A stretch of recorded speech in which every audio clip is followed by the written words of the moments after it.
Is Brandon Aiyuk untradeable? According to ESPN, maybe even likely that he gets moved this offseason. All that and more coming up on today's Locked On 49ers. You are Locked On 49ers, your daily San Francisco 49ers podcast, part of the Locked On Podcast Network, your team every day.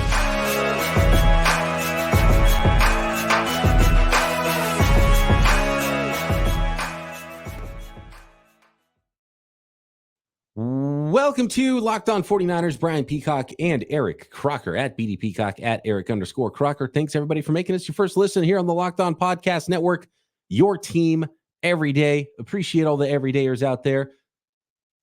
Give us a subscribe on YouTube. We appreciate it. Thumbs up, hit the notification bell so you know when we got a new podcast, you know when we go live. And of course, you can find us everywhere you find your podcast. This episode of Locked On 49ers is brought to you by Game Time. Download the Game Time app, create an account, and use code LOCKEDON for $20 off your first purchase. A little bit of an article Monday from ESPN, Croc, that had some interesting wordage as it explained the Brandon Aiyuk situation. And I want to start there. This is from Graziano, Dan Graziano, at Dan Graziano ESPN. And it's behind a paywall if you are a ESPN Plus subscriber. But an excerpt here from the article, and you can go find the rest of it. And he talks a lot about, what the 49ers need to do cap-wise, which is a big aspect of why you might think about not re-signing and trading someone like Brandon Aiyuk and a number of other restructures and potential cuts that could happen to the 49ers to get under the cap and get cap compliant and be in a good place to continue forward.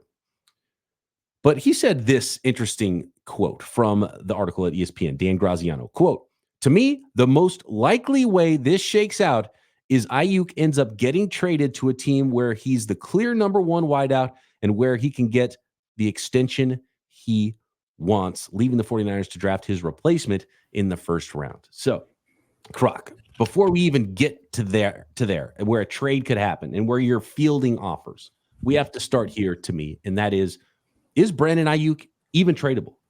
Is he untradeable? Is he a player that the 49ers say, we're not even picking up the phone if someone calls about Brandon Aiyuk? I actually think there is a scenario where they trade him. I remember, a year ago from now, Brandon Aiyuk came out and said, man, I was a 1,000-yard receiver as a fourth option of a team. I think right now, even though he had this terrific year from a production standpoint, I think there was kind of still left some meat on the bone if he was targeted as much as other number one receivers out there. Obviously with the 49ers, the situation is a little bit different. You have a lot of guys that can do a lot of really good things with the ball. You have a 1,000-yard tight end who is all pro. You have Deebo Samuel. He's been an all pro in the past. You have CMC who was offensive player of the year. So I think it's easy to justify why maybe he wasn't utilized as much. But there's also, I think you can kind of use that argument to say why he may be someone who the 49ers can potentially move on from if the offer they get is substantial enough for them. So will the 49ers trade Brandon Aiyuk? I think both you and I both lean towards probably not happening. He's a 49er and he plays on his fifth-year option. But if offered the right amount of money, if offered the right amount of compensation, I definitely could see a scenario where the 49ers say, we might not be able to replace his production exactly to how it was, but can we fill that with two guys and maybe a guy that we potentially draft as well? I could definitely see that. I think you never say never when it comes to the 49ers, obviously. They are an aggressive team. They're willing to talk about these things. They're willing to make tough decisions.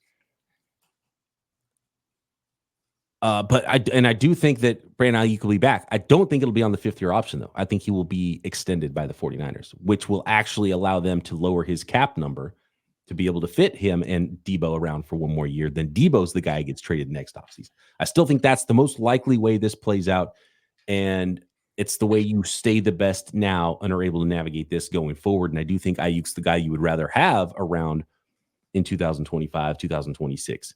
And so that's why I think the 49ers long-term will choose Aiyuk over Deebo, but there is a way to keep them both around this year. And by extending Brandon Aiyuk, they can actually lower his cap hit of the $14.1 million that it is and backload his contract, keep him around with Deebo one more year, then move off of Deebo next year before he goes into the last year of his 3-year contract.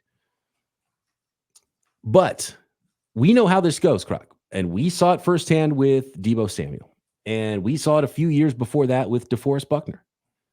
And we've seen this around the NFL with Stephon Diggs and with A.J. Brown. And we know what the playbook is. Brandon Aiyuk is going to ask to be traded. And why is he going to be asked to be traded? Not necessarily because he wants to play somewhere else, but because he wants to be a free agent, which means he wants to negotiate with all the teams in the NFL. And the 49ers don't want him to talk to other teams, so they will not grant him the opportunity to speak with other teams because they want to negotiate with him by themselves and not have other teams throwing dollar figures at him. So this is going to be an off-season long thing, I have a feeling, because even if he wants to stay, the agent playbook on this deal with with wide receivers, we've seen it with the 49ers, we've seen it with other teams. The Niners are going to come with a dollar amount. The representatives for Brandon Aiyuk are going to say, that's not enough. We want to be traded. And they'll hope that the 49ers allow him to seek his own trade. At that point, he becomes a free agent, essentially, and can shop around and get the best deal and find a team that's willing to give up what the 49ers want and see if they can make that whole thing work. And so I just think that's the dance we're going to have. And the question becomes, do the 49ers believe that a trade could help them cap-wise and could help them roster-wise, and they could benefit from this, being that Brandon Aiyuk is not their number one option? And then Brandon Aiyuk, as Graziano lays out, could become another team's number one option and potentially even make more money somewhere else. And that would be the idea there. And so I think it has to be forced from Brandon Ayuk's side. And I think that's part of the playbook. And I won't be shocked when that happens. Will it just be a negotiating ploy and he helps get a little bit more out of the 49ers? Possible. But at this point, I think the 49ers, if they want to keep him, will not allow him to seek that trade. And then it'll get interesting when it comes time for him to show up at camp, in which he will not. And by the way, the rules, according to the CBA, remember last offseason with Nick Bosa, 5th-year option, you don't get penalized for not showing up to camp. So he won't get fined automatically like some other contract negotiations where if you don't show up, for example, next year, if Brock Purdy doesn't show up to camp, he'll get fined, and the 49ers can't do anything about it. They can't say, no, we don't want to fine him. It's automatic. You have to get fined because you're under contract. But if you're on your 5th-year option, that automatic fine doesn't happen. So it's easier for someone like Nick Bosa last offseason to hold out because he's not getting fined automatically. You'll get fined once you start losing paychecks during the regular season. And if it goes that far, then you've got a little bit more of a problem. And it almost got there with Nick Bosa. So Brandon Aiyuk makes it a lot easier for him to hold out, and he won't show up to OTAs. He won't show up to training camp without a new deal. So I think the least likely option is that he plays on his 5th-year option. The second most likely outcome is the 49ers re-sign him long-term, trade Deebo next offseason. And the third most likely option is that he actually does get traded this offseason. But I think he would have to force it, and the 49ers would have to get considerable return for that to happen. Should they listen to those offers is the big question to me, Croc. And I know some people say the 49ers would be insane to even think about trading Brandon Aiyuk, but at some point, you could potentially get more value in trading him than keeping him, but you might make yourself worse at wide receiver in the short term. Do you think that Kyle Shanahan values a wide receiver one on this roster the way it is currently constructed? Like, do you think he goes out and says, you know what, we have to really make it a focal point to get Brandon Aiyuk the ball? Or do you think he says, we have a lot of really good players, I'll run my offense as I see fit, and it's not predicated on one receiver having to be the focal point of anything that we do? Well, he's certainly force-fed players in the offense. And we have seen, we saw it with Julio, we saw it with even Andre Johnson. A guy who, Kyle probably helped him get to the Hall of Fame. We saw him just get accepted in. But as this roster is currently constructed, because maybe those teams didn't have a Deebo Samuel, didn't have a George Kittle, didn't have a Christian McCaffrey. So from that standpoint, and they were winning, and did those teams have legit defenses that we've seen the 49ers have, which makes it to where you don't need a Julio Jones to have 300 yards receiving every game, right? So do you think how this roster is currently constructed, does he need a legit wide receiver one guy that I build my offense around? And if not, do you think that could kind of play into how the contract negotiations go for Brandon Aiyuk? I'll answer it with a question, Croc. Has Kyle Shanahan already shown us what he thinks about that by not force feeding and scheming the ball into Brandon Aiyuk's hands as often as he has his other players? I would say, yeah. And even the guy right now, I have the highest paid receivers, the top 25 highest paid receivers in the league pulled up. Deebo Samuel right there at number 7 at $23.85 million per year, it looks like.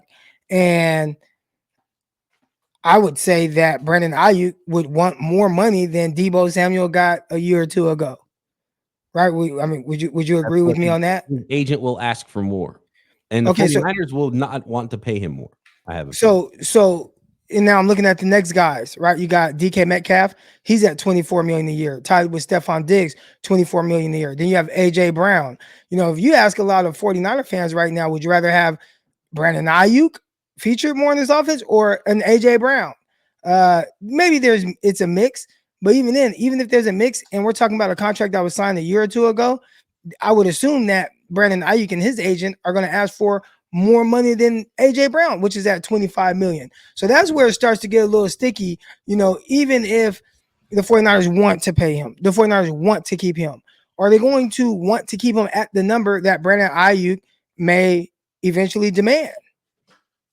And right now, if I'm looking at the numbers, where again, this happens all the time, where this guy gets paid, this guy gets paid, this guy gets paid. Well, that contract is 2 years old.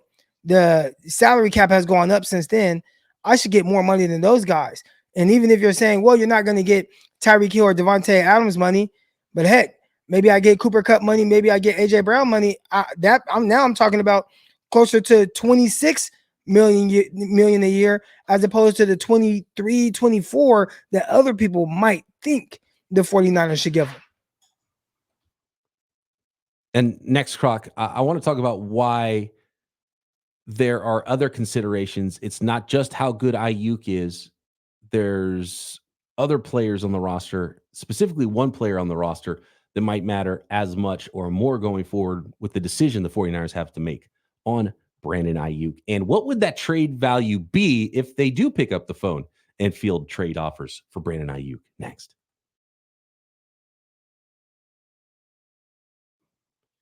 This episode of Locked On 49ers is brought to you by Game Time. You shouldn't have to worry when it's time to buy tickets to your next big event. Game Time is the fast and easy way to buy tickets for all the sports, music, comedy, theater events, and everything else near you. With killer last-minute deals, all-in prices, views from your seat, and their best price guarantee, Game Time takes all of the guesswork out of buying tickets.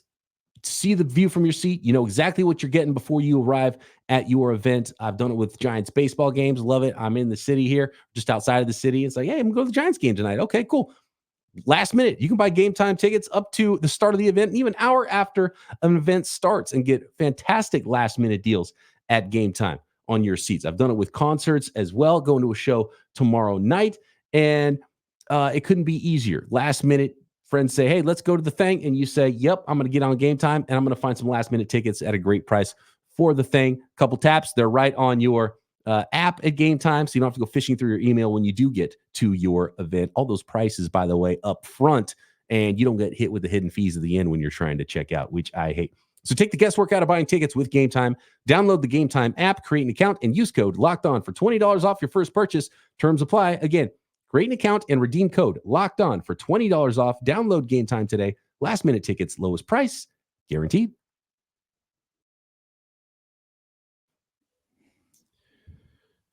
So, Croc, I'm going to ask you this question, which is part of the thought process for the 49ers. Okay, you're thinking, all right, we got Deebo, can't pay them both at the same time. Which one do we want to keep around? Which one do we like? And then you start to look ahead. You think, okay, well, 2024, 2025. Which quarterback or which wide receiver maximizes our quarterback? And is Brock Purdy around for the long haul? Do you want the catch and run guy? Or I do start to feel like Brandon Aiyuk's rapport and his connection with Brock Purdy's connection with Brandon Aiyuk is pretty fantastic. And what you can do with that connection is, I think, potentially more valuable. But then you have to ask yourself this, and we've talked about this, and Brandon Aiyuk won't like hearing this if he's listening to this podcast, because of the 49ers featuring guys like Deebo Samuel, and Christian McCaffrey. Defenses put fewer eyeballs and don't try to scheme to stop Brandon Aiyuk as much as the other players on the 49ers. And there's fewer safeties back against Brandon Aiyuk because they like to have 8 guys in the box against the 49ers offense. And they see 8 men in the box as much as any team in the NFL. Does that make Brandon Aiyuk's job easier? And if he's not going to be your first option and he's not even going to be your second option, is it a no-brainer to actually trade Brandon Aiyuk because his job is actually a little bit easier, and that's why maybe on a per-catch basis, he has been so stinking good for the 49ers statistically? You started off kind of talking about the rapport that he's currently building with quarterback Brock Purdy, and you see those intermediate throws, they're money. I think the timing is really good. I think they're on the same page, and that continuity that they have been building has led Brandon Aiyuk to be the highest yards per reception guy in the NFL this past season. So that's big time, especially for a guy who's not catching a ton of bombs, right? And that's not to say he didn't catch any, but he's not catching a ton of big balls, but just eating up that 15 to 20 yard intermediate range. Just bang, bang, bang, just knocking those out. Aggressively intermediate. Aggressively intermediate, as you like to say. Now, I say all that to say, it felt to me, and I could be wrong, and maybe we can look at the numbers of it and whatnot, but when the 49ers need to get something going offensively, it felt like they went to Deebo Samuel over Brandon Aiyuk. And it was a lot of the screen game. It was a lot of those not even aggressively intermediate, just intermediate to short to intermediate, aggressively short routes, right? Where it's think of ball. Just get the ball in Deebo Samuel's hand. And I felt like time and time again, that was their game plan. If you go back to the Green Bay Packer game, and we know Deebo Samuel, he got banged up, but what were they doing early in that game? Let's get Deebo going. Watching the Lions game. Okay, it's getting a little weird in this game. Okay, coming out of halftime, Deebo Samuel, he changed his cleats. He might have something on his mind. Next thing you know, they get him the ball like 3 or 4 straight times on that drive. So it's very clear, at least with their actions, they're telling us that, Brandon Aiyuk does a terrific job of being productive within the confines of this scheme. And if it's there, okay, gets the ball and we'll hit him in rhythm. But when we really need to kind of feature a guy in a moment, that guy more times than not is Deebo Samuel, and figure out different ways to get the ball in his hands as opposed to Brandon Aiyuk.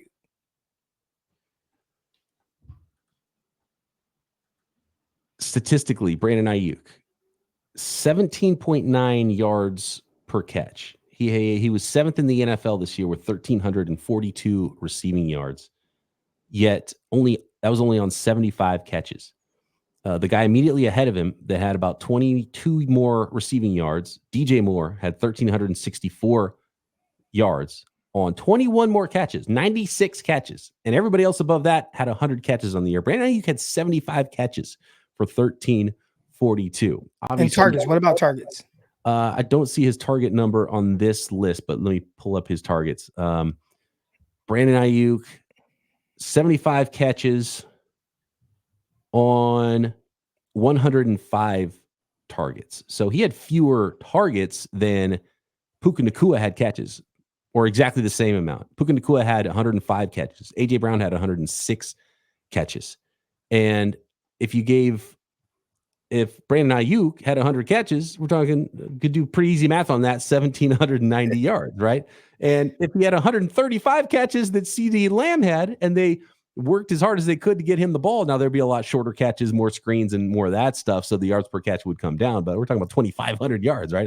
If you had 17.9 yards per catch on 135 catches. So obviously, if you're trying to get a guy up the ball that much, as we've seen with Deebo, as you saw with Tyreek Hill, CeeDee Lamb, a lot of these guys, you're going to get some shorter passes thrown your way, and so your yards per catch are going to come down.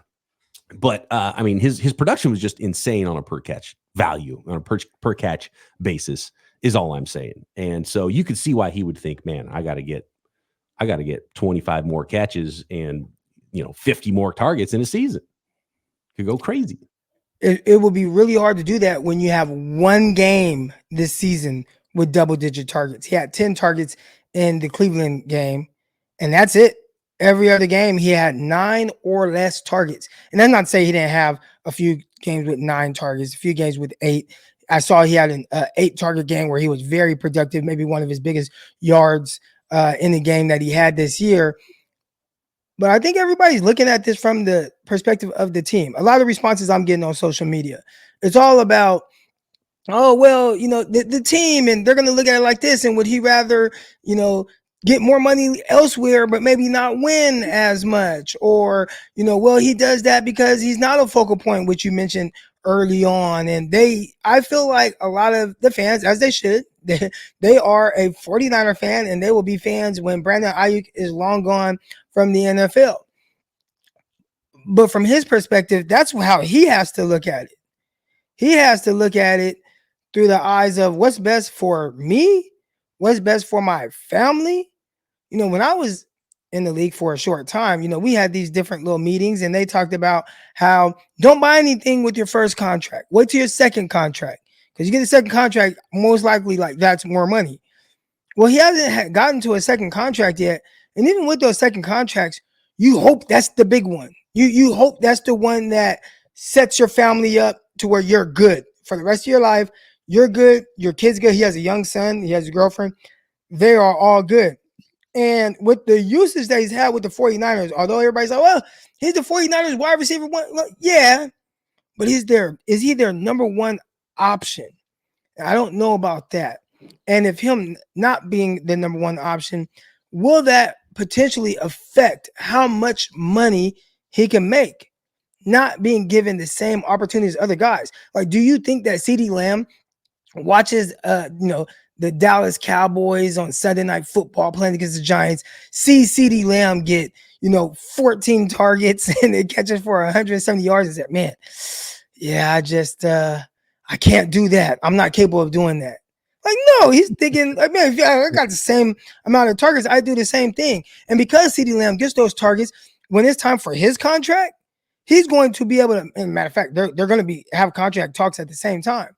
CeeDee will be able to maximize the amount of money that he gets.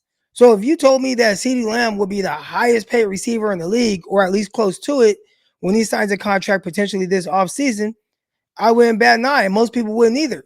But the person that would bat an eye a little bit is Brandon Aiyuk, because he probably feels I can do those same things. If I had that same opportunity, I don't get that on the 49ers. And he's told us that. He said 1,000-yard receiver as the fourth option. You hear some of his family members come out and say things, and that could be the emotions of losing a Super Bowl and whatnot. But I know one thing, my brother and my family, they know everything I'm thinking. They know everything, even if it's not something I post out on social media. And I would say it's the same with him. If his girl said it, it's something that he told her. If his brother says it, whoever that is, it's something that he has had a conversation with them on, and then they just kind of blurted it out when they shouldn't. But there's something to that. And I think the 49ers, almost like the whole arbitrary thing or whatever they have in baseball when they try to use things against you to pay you less, I think the 49ers are going to use all the arguments that the fans use. The 49ers will use that against Brandon Aiyuk when it comes to paying him top dollar. Yeah, that's why these negotiations can get so ugly. And Brandon Aiyuk has to ask himself the question, even if the money's the same, does he want more targets, period? Does he want to be the number one somewhere? And if the 49ers re-sign him, are they telling him you're our number one guy going forward? Because Debo's got one more and that's it. Because they're not going to pay him both big money at the same time. They're not going to pay him both $25 million a year, right? And so I think everybody will be telling us what they think very soon. Also, $24 million on the 49ers is not $24 million for CeeDee Lamb on the Dallas Cowboys. I mean, you told me how much your house was in the Bay Area. Yeah, that's true. I can only imagine what these athletes are paying for a home there. And on top of that, the taxes in California are sky high. That is drastically different than what they're dealing with in Texas, right? So CeeDee Lamb, even when he signs for $24 million and Brandon Aiyuk makes the exact same amount, they don't take home nearly the same amount, whether it's cost of living or what they make after taxes, which Texas, as we know, does not have state taxes. So you have to even factor those kind of things in there when you're talking about these contract negotiations that, again, the fans do not think about, nor do they care about, why should they? But if I'm the player and I'm the athlete, that is definitely something that I take into consideration when I'm signing this contract. Next, what does a Brandon Aiyuk trade even look like? What is that trade value? And what could something be that happens before the NFL draft, presumably next? Today's episode of Locked On 49ers is brought to you by FanDuel, America's #1 sportsbook. Get buckets right now on FanDuel with your first bet, because right now new customers get $150 in bonus bets with any winning $5 bet. That's $150 more to play with if your bet wins at FanDuel, America's #1 sportsbook. And bet on all your favorite NBA players and teams with quick bets, live same-game parlays, exclusive props. Of course, NHL hockey still going, Major League Baseball spring training happening, so that means opening day is right around the corner. And maybe the best way to bet of all for me at FanDuel is those tasty NFL draft props. There's more and more of those coming all the time at FanDuel. And all you got to do to get involved is visit FanDuel.com/lockedon and shoot your shot. FanDuel, official sportsbook partner of the NBA.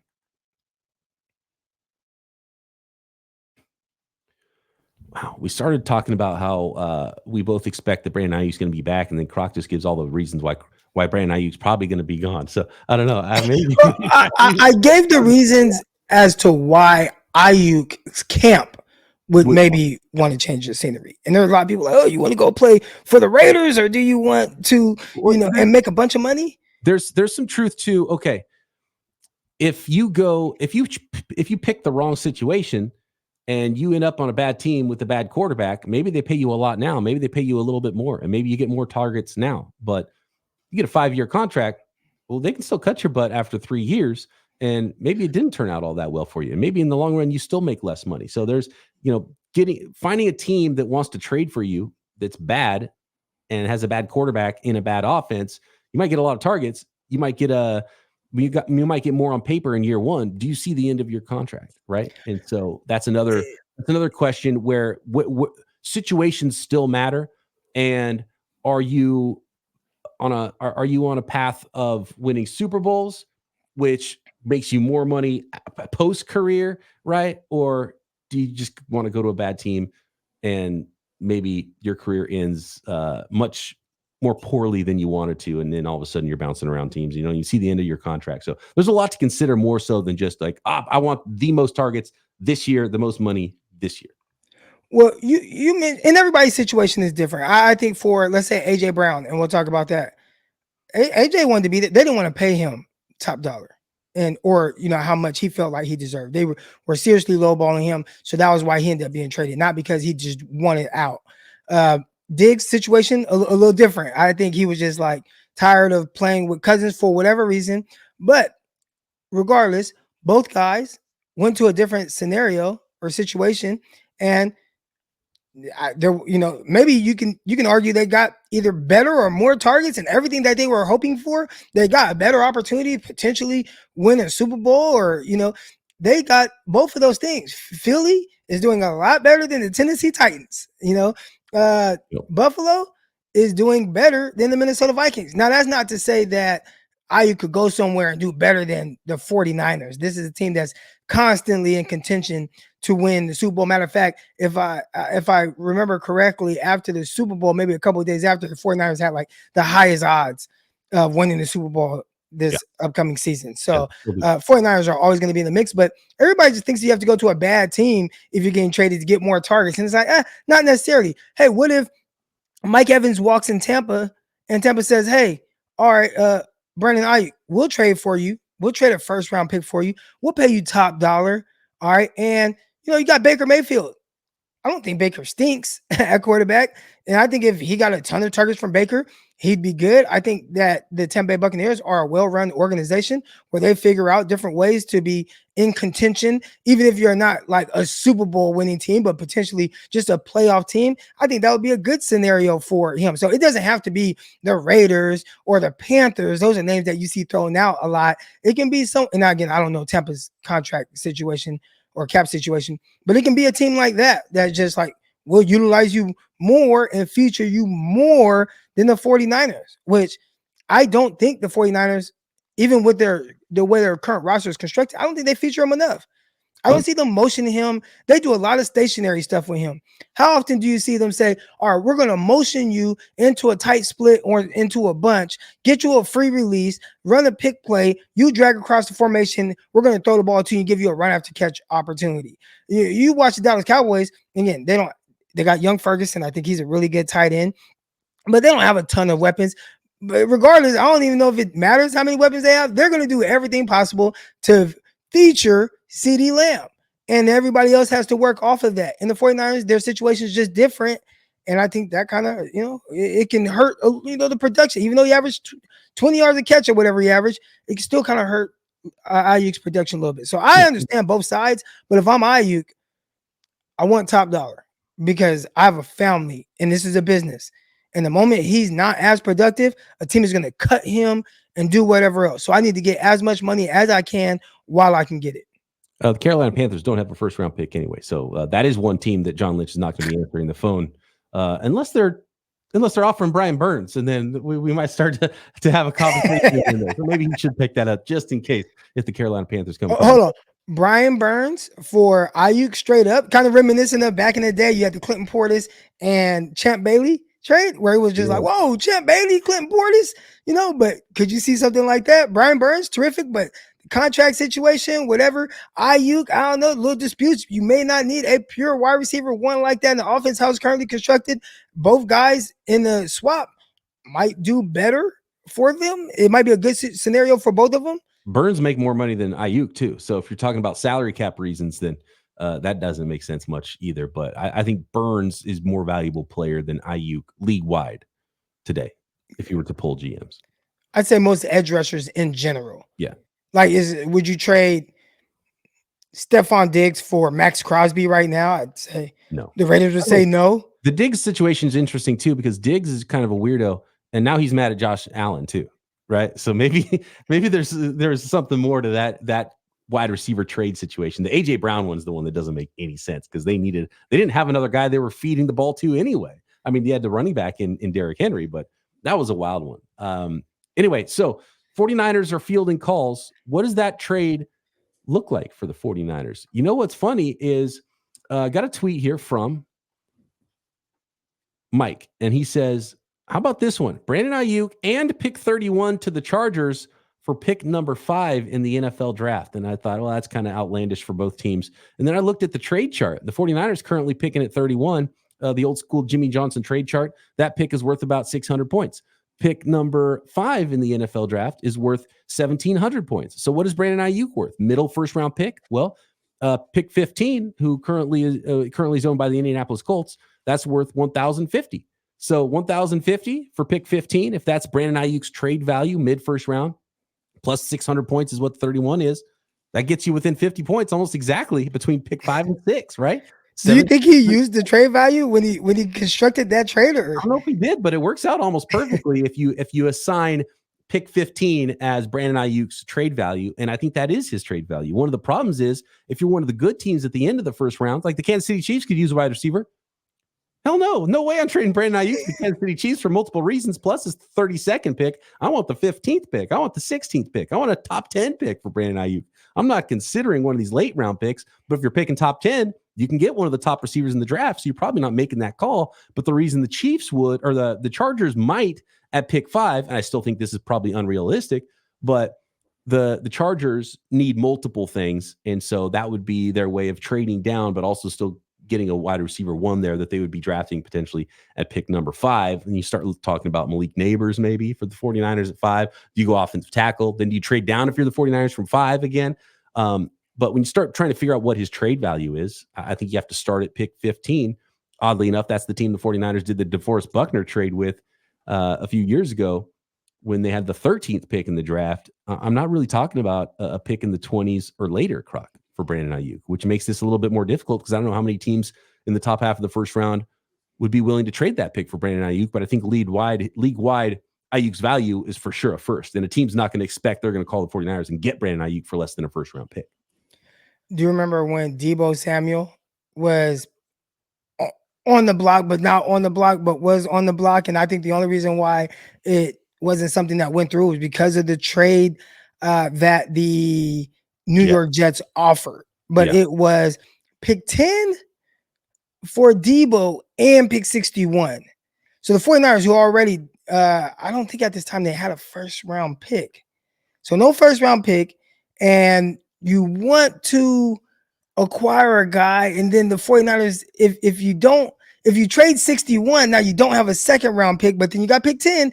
I didn't quite like that for Debo. If you were saying just pick 10 straight up, I think maybe that trade would have went through. I don't know if the league values Aiyuk that way. We'll find out. But I do like the thought of kind of what you said, man, or the trade that was kind of proposed on social media. Pick 31 for pick 5 and Brandon Aiyuk. Would you do it? Problem is, it makes sense. The problem is, okay, so you get pick 5, you take a wide receiver because you got to replace Aiyuk. Well, now you still have that first round need of an offensive tackle or a defensive end or whatever, but you don't have pick 31 anymore. So you're still just replacing the guy you got rid of, plus you can't add the next thing, which is why I still think it's better for the 49ers to just re-sign Aiyuk and not worry about drafting a receiver that turns out not to develop into the player they want. You could get a stud player, or you could just take the tackle and try to develop another wide receiver, but now you're really leaning heavily on Juwan Jennings and Deebo Samuel to stay healthy and keep doing those kind of things, and Christian McCaffrey to stay healthy and do those kind of things, and you lose your downfield guy, your true wide receiver, and you would hope that you can develop that without a first round pick as well. And we know that there's a pretty good track record for second round wide receivers. That's probably still the way I would go. Offensive tackle in the first, wide receiver in the second, maybe even move down a little bit if you're the 49ers, collect some more draft picks and move around a little bit. But it's an interesting proposition. Is there a pick that you have in your mind, Croc, where you say, okay, it's got to be this high or more if it's a straight up pick for Brandon Aiyuk? I would say 22 or higher. Like that would be what I'm thinking. And if it's anything other than 22, then, or let's say if it's high, like if it's pick 24, I'm gonna need to pick 24 and probably like pick 65. Like give me an opportunity to get a corner, then maybe get another receiver later or something along those lines, you know. I got one for you. Jacksonville Jaguars at 17. There's your match. I like it. And he get targeted. I saw how they, utilize guys like Christian Kirk, Ridley. Obviously, they have Ingram. They have ETN. They're running back. They would throw the ball too, but I think that's an opportunity for Aiyuk to get maybe the targets he's looking for, and a team that I feel like is trending in the right direction. They got banged up a little bit, lost Trevor Lawrence this year, but I think they are a team that potentially could be a playoff team, and they should be fighting for AFC South pretty much every year. I don't even think you have to be like this great team to win the AFC South and be a playoff team. And I think I'd probably rather have 17 and 31 than just end up with pick 5. The Chargers have cap problems anyway, so I don't think they would be signing and then trading for or trading and then signing an expensive receiver anyway. So anyway, we got to go here, Croc. We would love to hear what you guys think. What is the thing that would provide enough value for you to move off of Brandon Aiyuk if you are the San Francisco 49ers? I know Pickle, who we see on the screen right now, is definitely untradeable. So that is off the table, guys. Appreciate all the everydayers out there making us your first listen right here on the Locked On Podcast Network. Croc and I back tomorrow right here. Locked On 49ers. Subscribe to the video.